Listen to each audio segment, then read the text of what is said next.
नमस्कार। आप सभी का इलेक्ट्रिकल गुरुजी के यूट्यूब चैनल पे स्वागत है। आज जिस टॉपिक पे डिस्कस करेंगे वो टॉपिक है dependent and independent sources. So let's start.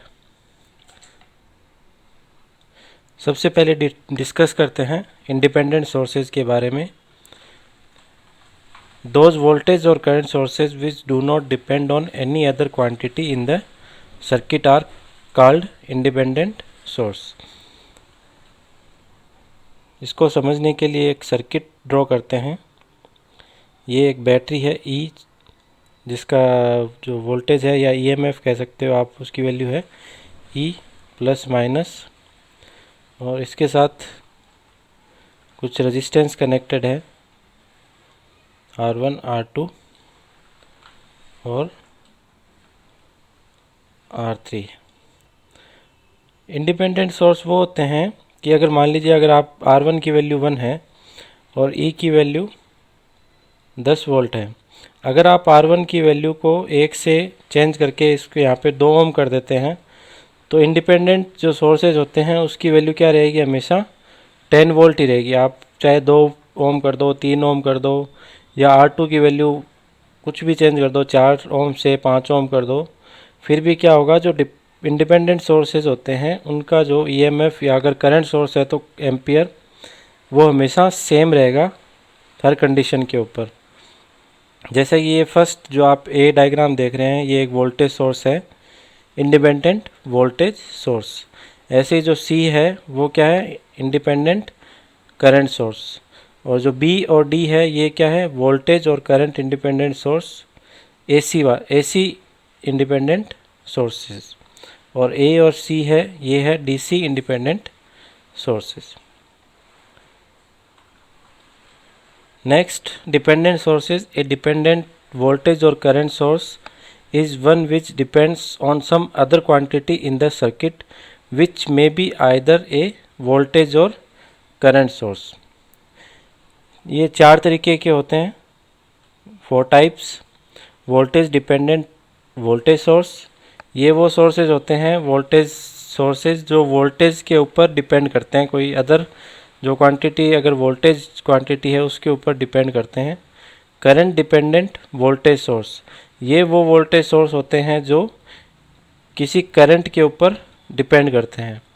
Third होते हैं voltage dependent current source, means वो करंट सोर्सेज जो वोल्टेज के ऊपर या कोई दूसरी जो क्वांटिटी होती है वोल्टेज या दूसरा एलिमेंट्स जो होते हैं उसके ऊपर डिपेंड करते हैं।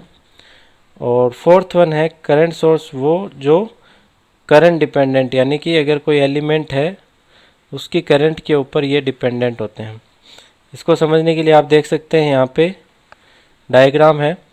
जो फर्स्ट डायग्राम है ये आप देख सकते हो AV, ये एक वोल्टेज सोर्स है जो डिपेंड करता है value of this voltage source. तो ये फर्स्ट टाइप का वोल्टेज सोर्स है जो किसी दूसरे वोल्टेज की वैल्यू के ऊपर डिपेंड कर रहा है। सेकंड जो आप देख रहे हैं ये है RI, ये वो वोल्टेज सोर्स हैं जो किसी दूसरे की करंट के ऊपर उस सर्किट के अंदर, पर ये ध्यान रखिएगा कि सर्किट आपका सेम होना चाहिए। तो ये दूसरे जो एलिमेंट जो करंट फ्लो हो रही है उसके ऊपर डिपेंड करता है। थर्ड वन GV, ये एक करंट सोर्स है जो किसी दूसरे एलिमेंट के वोल्टेज के ऊपर डिपेंड करता है। और फोर्थ वन में आप देख सकते हो ये भी एक करंट सोर्स है, डिपेंडेंट करंट सोर्स, ये किसी दूसरे एलिमेंट में जो करंट फ्लो हो रही है उसके ऊपर डिपेंड करता है। अब इसका यूज़ कहाँ होता है, या अगर किसी सर्किट में इस तरह के सोर्सेज होते हैं डिपेंडेंट सोर्सेज, उसको कैसे सॉल्व करते हैं, एक एग्जांपल से समझने की कोशिश करते हैं।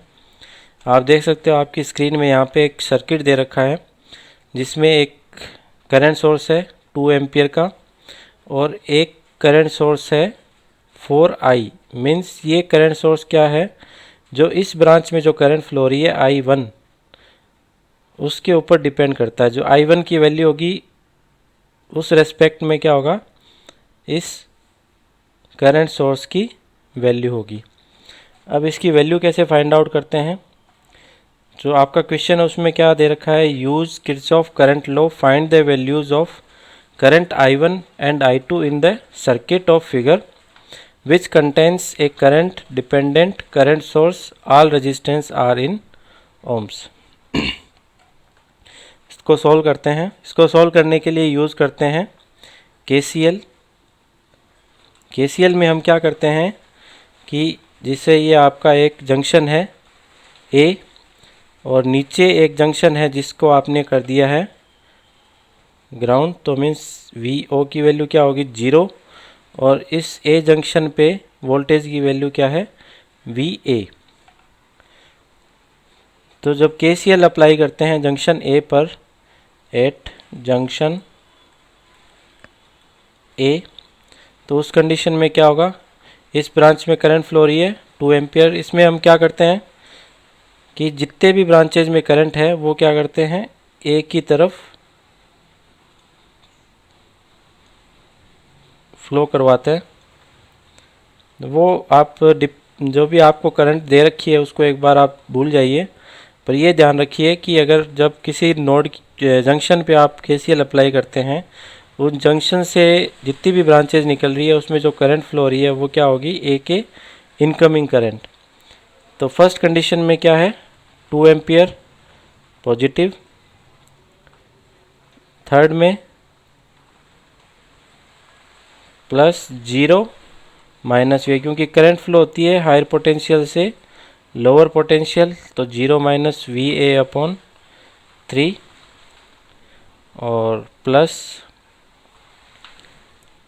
ये आप करंट की डायरेक्शन है 4I1, वो क्या है आपने जो डायरेक्शन ली है उसी डायरेक्शन में है, तो ये है 4I1 plus again 0 minus VA upon 2 equal to 0। तो अब देखिए 2 माइनस VA अपॉन 3, I1 की वैल्यू क्या होगी, अब देखिए I1 किस डायरेक्शन में है A से O की तरफ, यानी कि I1 के लिए हायर पोटेंशियल क्या है VA, तो I1 क्या होगा I1 equal to VA minus 0 upon 3, या कह सकते हैं VA अपॉन 3। तो यहाँ पे इसकी वैल्यू पुट करते हैं I1 की 4 VA upon 3 minus VA upon 2 equal to 0। तो इसकी वैल्यू आ गई 12 minus 2VA plus 8VA minus 3VA equal to 0। इनको सॉल्व करते हैं, -2 -3 -5 and +8 plus 3VA equal to -12। VA की वैल्यू है आई है यहाँ पे -3। अब आपको जो क्वेश्चन में क्या दे रखा है, value of I1 and I2 आपको फाइंड आउट करना है। तो I1 की वैल्यू क्या होगी, I1 की वैल्यू है VA अपॉन 3, तो ये -4 तो -4/3, और I2 की वैल्यू क्या होगी, VA I2 क्या होगा VA अपॉन 2, तो -4/2, इसकी वैल्यू होगी -2 एम्पियर, और ये I1 -4/3 एम्पियर, और VA की वैल्यू आ गई 4 वोल्ट। तो इस तरीके से आप जब आपको कोई भी डिपेंडेंट सोर्स दिया जाता है तो आप ये ध्यान रखिए कि वो किस वैल्यू के ऊपर डिपेंडेंट है। अगर आप उसकी वैल्यू फाइंड करिए और वहाँ पे उसकी वैल्यू पुट कर दीजिए, इससे क्या होगा आप इजीली क्वेश्चन को सॉल्व कर पाएंगे। सेकेंड टाइप ऑफ एक और इसमें न्यूमेरिकल देखते हैं जिस एग्जांपल, जिससे आपको थोड़ा ये कॉन्सेप्ट और क्लियर हो जाएगा।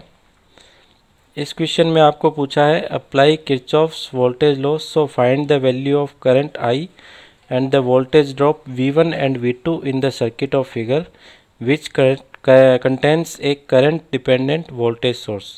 What is the voltage of dependent source? All resistance value are in ohm. तो फाइंड आउट करना है आपको voltage of the dependent source. जो यहाँ पे जो डिपेंडेंट वोल्टेज सोर्स है 4i, इसकी वैल्यू आपको फाइंड आउट करनी है।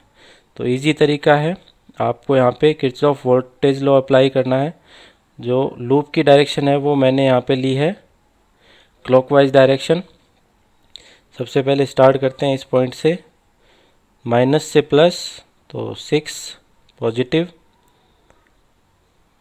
माइनस करंट जो इसमें फ्लो हो रही है वो वैल्यू है आई,